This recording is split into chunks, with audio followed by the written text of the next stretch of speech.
this is included in all the action passes, designated driver, munchkin, and all that. But you got to make sure you're checking the heights and being smart about this, because this ride is a dangerous ride. As I have said before, on similar models of this throughout the country, people have died on stuff like this before, and that's because if restraints aren't done properly, passengers are misbehaving, or employees aren't doing their jobs correctly. The minimum height to be a passenger is 36 inches tall. That is the red line. If they're between 36 and 42 inches, which is where this white line starts, they need to be with a responsible person of at least around 12 years old. So make sure you're being smart about that. The reason why we don't want like a 3-year-old riding with a 6-year-old that's barely at the 48-inch mark, if that makes sense. Because if that 3-year-old tries to stand up or tries unbuckling themselves, that 6-year-old's not going to stop them. The 12-year-old brother or sister might. Like they have the more maturity level to help handle the younger kid. If they're 48 inches or above, 48 inches or above, they can ride by themselves. I try to avoid having single riders, mainly because it takes longer to load, because now you got to load up more tubs. 2, it's not more dangerous, but it's just like they have more freedom to move about in the tub, and if the person wanted to try to stand up or unbuckle themselves, they do have that better possibility to do that. Carry-on items are prohibited on this ride. It's real important that people aren't bringing backpacks, they're not bringing purses. They need to put that in the bin, because this ride goes up to about 45 miles an hour when it's at its peak. And if something falls off, it could seriously harm someone. People will try to film like with their cell phones or take selfies or Snapchats while this ride's in operation. Make sure they're not doing that. They let go of that cell phone and that hits someone in the face, that's gonna possibly bust an eyeball or break a nose or something. So what I typically do is I have people pair up in groups of 2 or 3 to make sure they kind of make it go faster.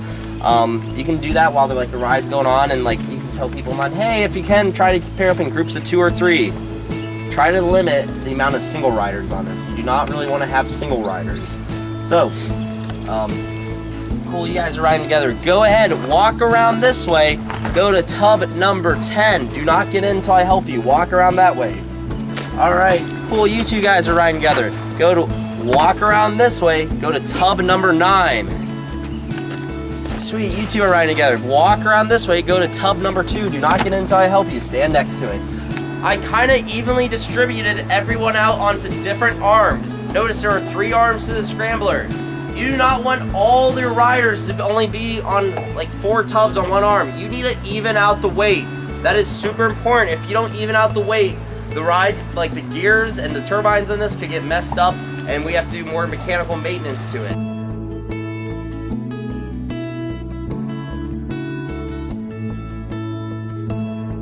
To start the ride, it's very simple. You might have saw me do, you turn the ride to the white line here. This is the 1.5-minute mark. It's a 90-second ride, and you hit the start button. Keep your hands in feet all the time. Do not stand up. Enjoy your ride on the Scrambler.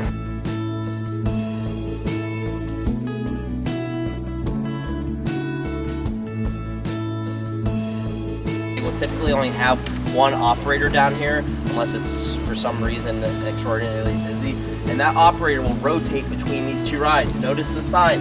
This attraction may alternate with the swings every 5 to 6 minutes. The reason why we alternate is because these are very high capacity attractions.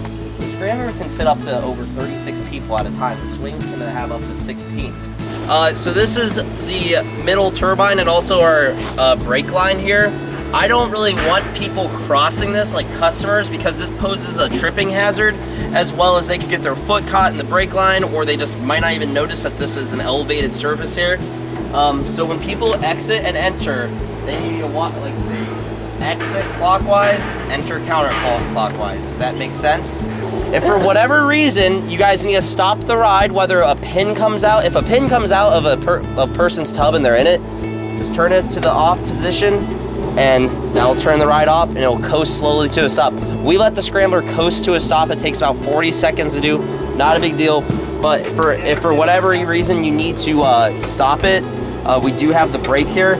Before you ever apply the brake, you need to let the Scrambler coast 3 full rotations around, and then you just pull the brake about halfway here. Don't ever run the ride if the brake is on like this. You need to take the brake off Because if you try running the ride with the brake on, this thing will start shaking and bouncing up and down on the ground because there's all this friction and tension. If this doesn't work, turning it off. There is an emergency off over here, and all you need to do is simply turn that. I've never had to use that, but in the event of an emergency that needs to happen, when the ride's over, it's very important that you guys are helping people get out of the tubs as need be, especially younger kids, adults, older adults sometimes need help. The heaviest person sits on the outside of the tub. If you guys were riding, you probably noticed all the force was being forced the right side of the tub. That's really important to do. So if a younger kid is like riding with his or her dad or something, have the dad sit on the outside so that way the kid doesn't get crushed. That is actually real serious because there have been instances where kids get smothered by like a larger adult because of incorrect placement on this ride.